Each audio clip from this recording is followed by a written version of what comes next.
पहला सवाल, कौन सा परिंदा रमजान के महीने में मुंह छुपाकर पानी पीता है ताकि रोजादार को तकलीफ ना हो?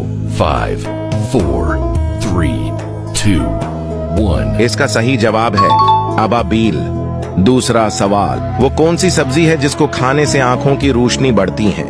5, 4, 3, 2, 1. इसका दुरुस्त जवाब है टमाटर।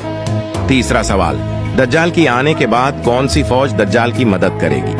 5, 4, 3, 2, 1. इसका सही जवाब है शयातीन की फौज। सवाल नंबर 4, वो कौन सा काफिर बादशाह था जिसके जमाने में हफ्ता 10 दिन का होता था? 5, 4, 3, 2, 1. इसका दुरुस्त जवाब है फिरौन।